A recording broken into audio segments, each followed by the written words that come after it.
Good morning. Thank you for having us here. It is such a privilege to be here sharing our favourite topic. So let's kick off with, I'm going to cheat the tech. So my name is Natasha. It is spelt unusually, but it is Natasha. My background's training and coaching in the corporate space. However, my reason for setting up the business is a personal story. So I was really pleased to hear storytelling is one of my goals to get better at. So for me, we are here to support you, to support the creative community, because our neurodiverse youth need support as individuals as well as youth. And I can personally share having a neurodiverse child is the very reason I set up the business. 10 years ago, being diagnosed ADHD autistic, and took great notes at the minister's comments around the school system and falling out of the school system, which my son is so close to doing so often. So for lots of kids like him, having another space besides the sporting space is so important. And because otherwise it does impact their mental well-being. It does impact their, there's a phrase, the prison pipeline, that neurodiverse can very easily end up on. So your community, our community, has an amazing opportunity to help youth in this space.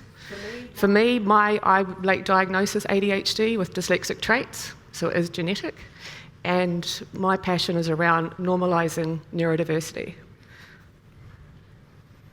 So kia ora to everybody. I'm Anton Ashcroft. I'm a forensic psychologist by training. I've been helping people change their stories, change their narrative for over 30 years now. I've been working with complex needs in the prison. And interestingly, it's in the prison service, it's only in the last 3 or 4 years that ADHD and neurodiversity and autism is being really thought about in that space, about the impact that it has on how people see themselves and how they relate to the world around them.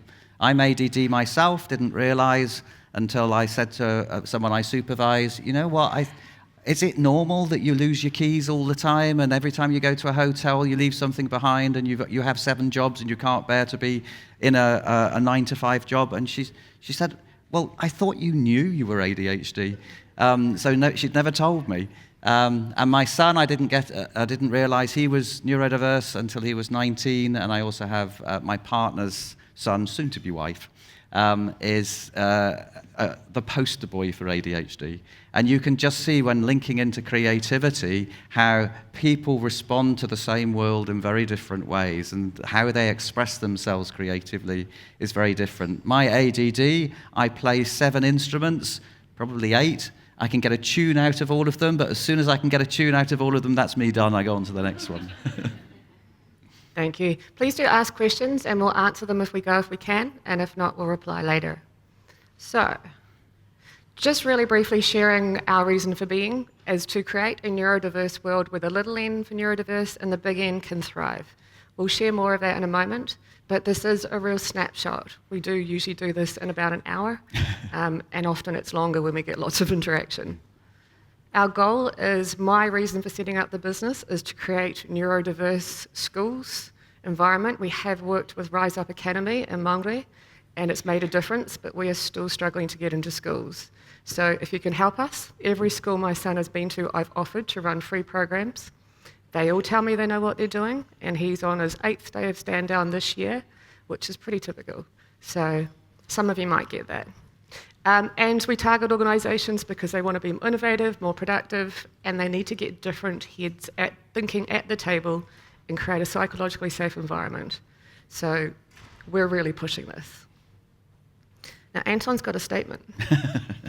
And it is intellectually obvious to us, but we often don't live life with this in our minds, is that everybody in this room, you will have what might seem to be the same experience today, but you won't. You'll be taking things that are unique to you because of how you process the world. And how we process the world, we don't live in the real world, we live in our version of it, and our version of it comes from what we're born with. If any of you have got 2 kids or more, you'll know that they're born different. That's brain wiring. And then that brain wiring can change over time. It can get reinforced in a helpful way, or it can get reinforced in an unhelpful way. And linking into the earlier narrative of stories, just imagine what that does to your brain if you are told that rather than, you've got fantastic energy, well done, let's see how we can hone this, to you're a troublemaker because you keep interrupting all the others who are trying to study in the classroom. That can have a massive impact on not only how you see yourself, but also your brain connections. Because 0 to 7 is the biggest period of brain development. The second biggest period is early adolescence. And then after that, I'm afraid to say, you're losing thousands or hundreds of thousands of brain cells every day. So that's how we define ourselves. And just to really quickly share, the impacts of that are significant. It only takes 2 to 3 years of our kids in our school system to start to have suicidal ideation. For my son, it was at the age of 10, and often they're self-harming by 10 or 11. For my son, it was 13. So the impacts are significant. So I'm happy to share the slides too. I can see people taking notes busily. I know I like to take notes as well, but we can share the slides if that's helpful. So what is neurodiversity? We look at it from 2 perspectives. The little n for neurodiversity is there are 8 billion brains in the planet. I often use the wrong word. And every single one is different. And for the big N are those who've got traits strong enough they'd get a diagnosis if they chose to, or they could access it. So the little n makes it so much more inclusive. Not a fan of the them and us. Which takes us on to our 2 models, which I'll let Anton introduce in our time frame. And just to say that the big N means that if you have stronger traits, then you could fulfill a diagnosis according to this big psychiatric manual called DSM-5, and these are things like ADHD, autism, dyslexia, dyspraxia, dyscalculia. They also sit under... That's the next slide. Oh, yeah. And then, I was just introducing the big N that was on the previous slide. Okay. So the little n neurodiversity is thinking about the brain. There are lots of models about how the brain works. You'll have done maybe psychometrics yourself when you go for a job. They often tell you the what, like you are this profile, but they often don't explain why you present in that way. And there is a quite straightforward way in which we process and the world, and also our decision-making processes. So if you know about the brain, the prefrontal cortex is the part of the brain that allows us to be clever, basically. We focus on thinking, gathering knowledge, problem solving. It's a very new part of the brain. And the other side of the brain is the limbic brain. And the limbic brain has 2 parts to it. One of them is the reward or the pleasure center. We go towards what we like, and then our brain gets nourished by it. And sometimes these can play out in conflict. If you've ever been to the supermarket hungry, you'll know what I mean. You've got the limbic brain going, oh, I really want chocolate. And then you've got this very quiet voice going, yeah, but you really should have salad. And that is at play in different ways in every brain in this room. The other side is that when you're under pressure, you can be the type of person who moves towards a challenge and tries to solve it or attack it in some way, or you can be the type of person who stands back and needs to reflect and think about the situation in a bit more detail, or in its extreme version, just run away or shut down altogether. And we're not saying that there are only 4 types of brain. We're saying that everybody would have their own unique profile in terms of how much they resonate with each quadrant. Now, as usual, in our normal presentations, we would spend a lot more time on this, but we're just going to do a very quick overview, and I'll try and link it in very quickly to creativity. So top left, movement towards intellectual. From a creative point of view, more likely to do non-fiction books. Lots of facts, lots of information, getting the satisfaction from gathering and presenting knowledge. Bottom left people, we call that the sort of systems intelligence brain. They would be more reflective. There was this amazing woman who I met at Armageddon, and she used to be in IT, and she'd created this new business where she would do Star Wars and Doctor Who, like the Doctor Who TARDIS and the Millennium Falcon, and she would do it in her head. These things click together. And she said, I have no template or anything, I just got it in my head. and then I know exactly how it all fits together, and she was an autistic brain. But that just shows how creativity can be expressed in different ways depending on your brain profile. If you're bottom right, that's a sort of connecting emotional intelligence quadrant. So if you were writing a book, you'd be probably more likely to write a romance novel, which is all about the people. And then top right people are movement towards people who are often, their natural state is to be creative in some way. And you can either be physically creative, like a sportsman or a sculptor, or you can be more a busy mind type creative, where you're the type of person who can really think outside of the box. Top lefts, for example, are good at problem solving, but within the box thinking. Top right are often very good at out of the box thinking. And you'll often find a lot of creatives have that natural top right tendency. Brilliant. So the big N for neurodiversity is what we do is we overlay the more typical of the diagnosis. Go for it. Yes, so top right, often very visual, which is why dyslexia overlaps it. You can see that here they look a bit exclusive. They're not exclusive. I work with clients who are anxious, depressed, autistic, and ADHD as well. There's a combined term which is ADHD. I'm working with a lot of ADHD clients at the moment. So top right people, if they are ADHD, that's a busybody, effectively, can't sit still, lots of fidgeting, constantly on the go. They're either 100% on or 100% off, tend to get hangry very easily. So if they haven't eaten, their brain just goes to mush. The ADD brain, which is what I am, is often more laid back, really good in a crisis. The typical profile is the sort of surfer dude. They're physically creative, the ones who look at this 30-foot wave and they go, yeah, I could surf that. Because they need a lot of external stimulation in order to have that sense of excitement.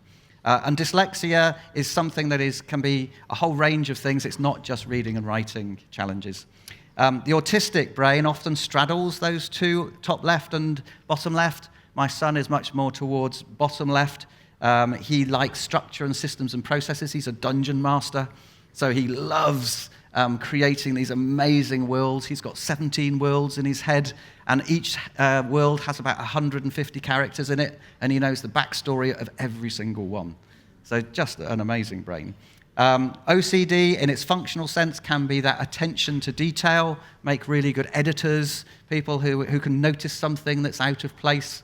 And we include anxiety and depression in our model because there is neurological tendencies towards anxiety and depression. In its functional sense, anxiety is simply sensitivity to the world. And in its functional sense, depression is just the ability to critique the world. It's only when it starts to become overwhelming that it starts to become unhelpful. And in terms of creativity, you'll have all hopefully experienced that sense of performance anxiety. Anxiety is actually a good thing. It allows your brain to think faster. It allows your body to move better, quicker. It actually makes us better. That's why we have that feeling in the first place.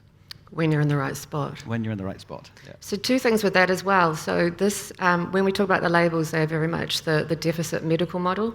Our goal is strengths-based. So we do, for those who don't know, the medical model is all about fixing to be normal. However, the social model talks about how do we create an environment where everybody can thrive and has access to what they need to be able to do so.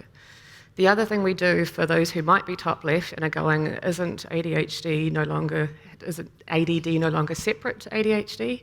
In the DSM-5 manual it is. Apparently some psychiatrists make the decisions, no scientific basis. Oh, so pleased to learn that. And we keep it in because he's ADD and I'm ADHD and we are day and night different. So we feel it's quite important. And there's a great question on there, what challenges have you noticed and how do you support somebody who's late diagnosed? We are both late diagnosed and we just ran panel discussions yesterday with lived experience ADHD and every single person there was late diagnosed. So if your school report said like mine, Natasha would do better if she focused in class.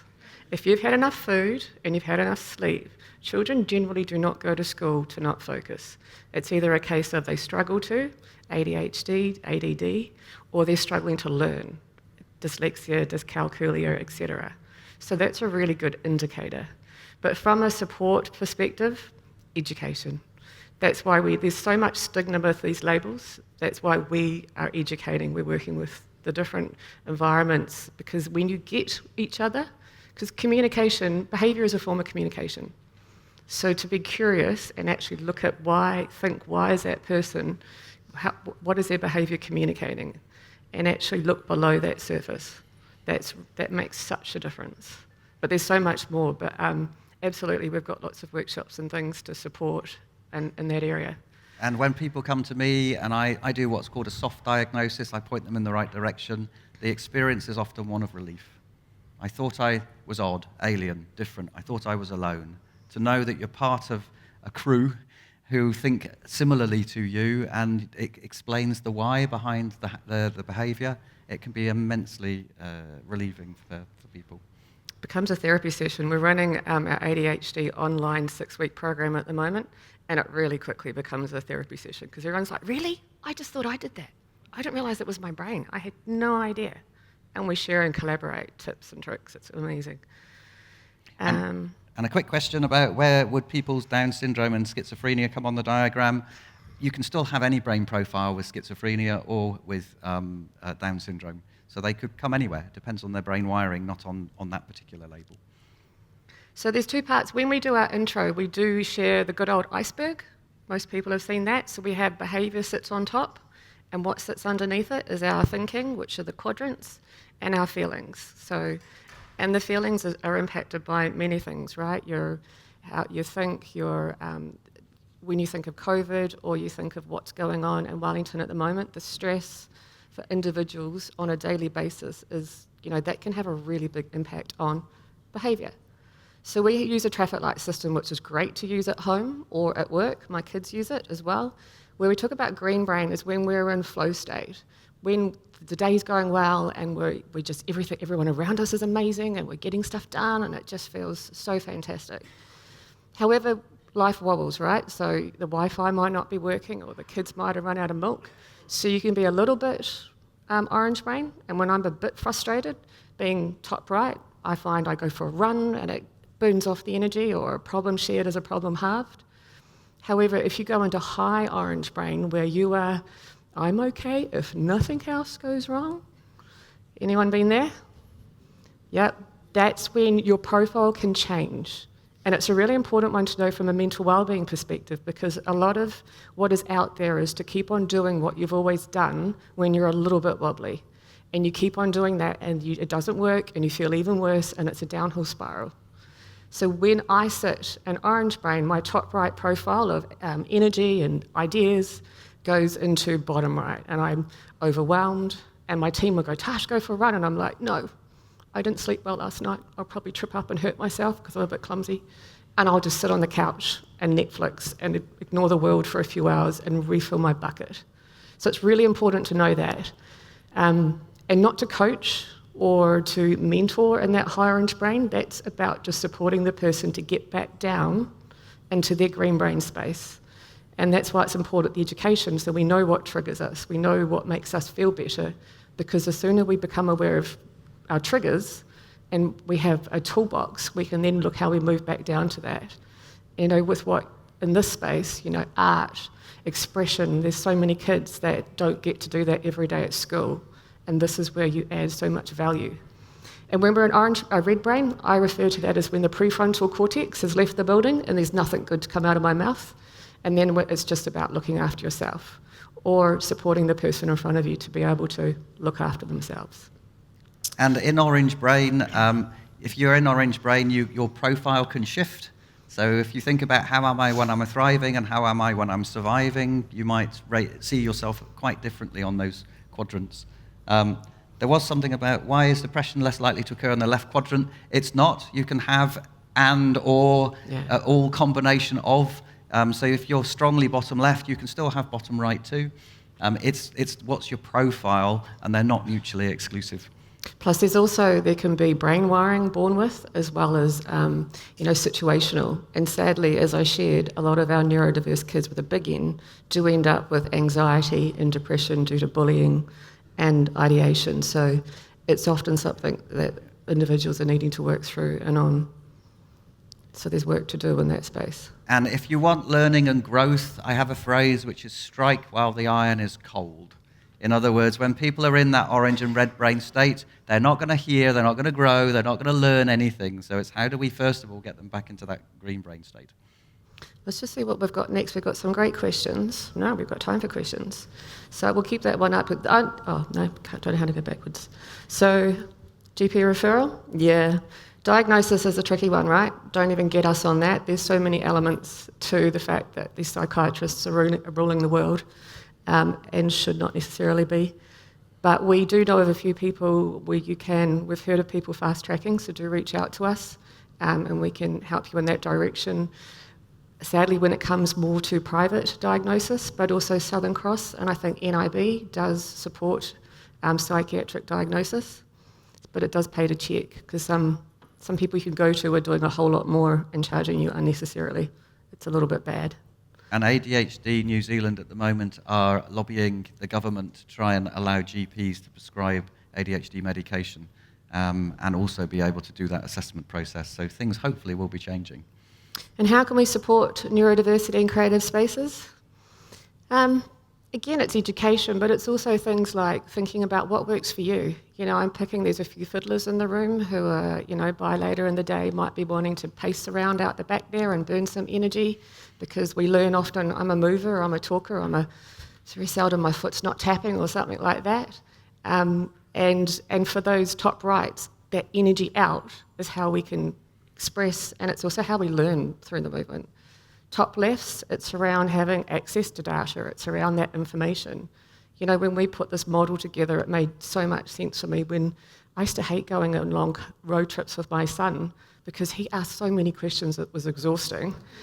And when I realised why he was asking those questions, because he's top left as well as top right, and he was asking for information, he wanted to get clarity, he wanted to fill his bucket of knowledge, suddenly he wasn't annoying. I knew why he was doing it. And Google's a great resource, right? And bottom left, it's around, if you are running something, having a plan, if you can let them know in advance, because that's safety, that makes them feel good. Or if it's going to change, let them know as soon as you can, because a change can be significant. And if you've got bottom rights, it's the connection. It's not going, Anton, I love the way you turned up on time, because he's ADD. Joking, but we do. It's, Anton, I really appreciate what you bring as a person, the knowledge you bring, the warmth you bring. It's an emotional connection. So thinking very much with the quadrants around data, structure, connection, and activity, I guess.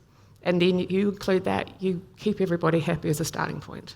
That's what we recommend to people. Yep. How do you deal with ableist behaviour from neurotypical people, and what advice would you have for neurodiverse people who experience it? The first thing is that our model is it's all about we. It's not about us and them. So there is that capability, if it's within your organisation, to start thinking about this in terms of how are we all different, not how are you different and how am I normal. Because there are super talents that come with, a lot of people that I work with are above average intelligence, and they have these amazing capabilities in certain areas. And yes, they have challenges in other areas, but don't we all? And that's the bottom line. We all have strengths and we all have talents, and some of them are stronger and more obvious, and some of them are less obvious. And the other thing about if you're neurodiverse yourself is to start to think, who and how do you want to be? Do you want to be someone who is masking, and there's nothing wrong with that? Or do you want to be proudly you and say, this is what I'm good at, and this is what I advocate for in terms of myself, and this is what I support in terms of others? What can you do within your organisation to set up neurodiverse groups, which is promoting neurodiversity? What can I do to support the movement? I would suggest is a really helpful thing to do. And we've worked with several organisations who are doing exactly that at the moment. For an organisation that doesn't have funds to train our team, where is best to start, or tips for supporting?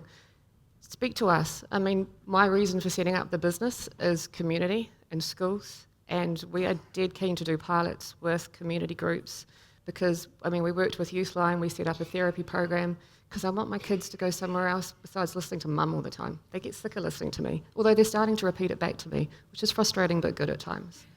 So speak to me. If we can do, pilots in areas with groups, we would love to support you, to support our youth. That's what we're here for. So I hope to hear from you.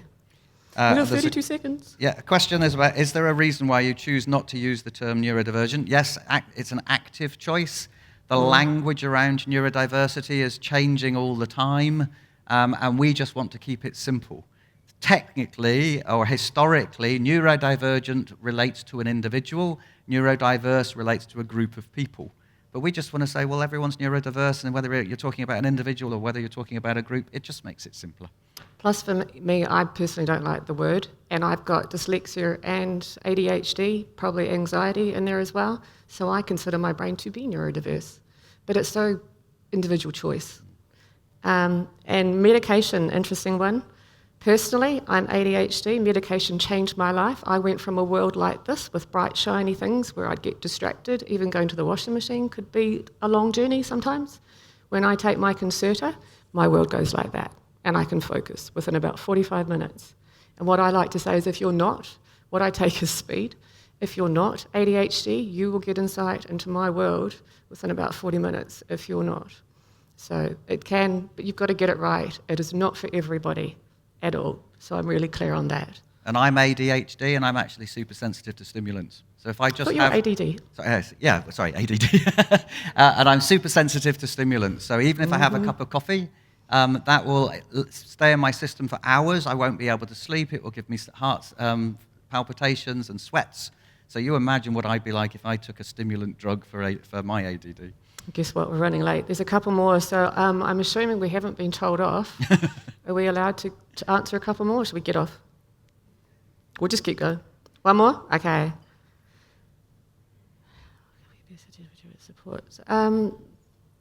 Which one? What kind of formal or further education opportunities exist in the field of arts educators to be equipped? That moved in supporting neurodiverse students. Interestingly, we've worked, the greatest interest we've got so far has been with tertiary space, but not in the arts. So we've worked with Tipukanga, Competence, ECHO for a number of years. So a lot in the apprenticeship space or that tertiary space who want to support their students, which is amazing. So again, love to help you. My son, ADHD, I remember him doing a drawing class many years ago, and he loves to draw, but the problem was he had to follow their strict, this is the way you do it, which would suit a top left, and he hated it. And I couldn't get him to go back. So understanding this would really help. So again, reach out. Thank you. We're in 2 minutes over, so thank you.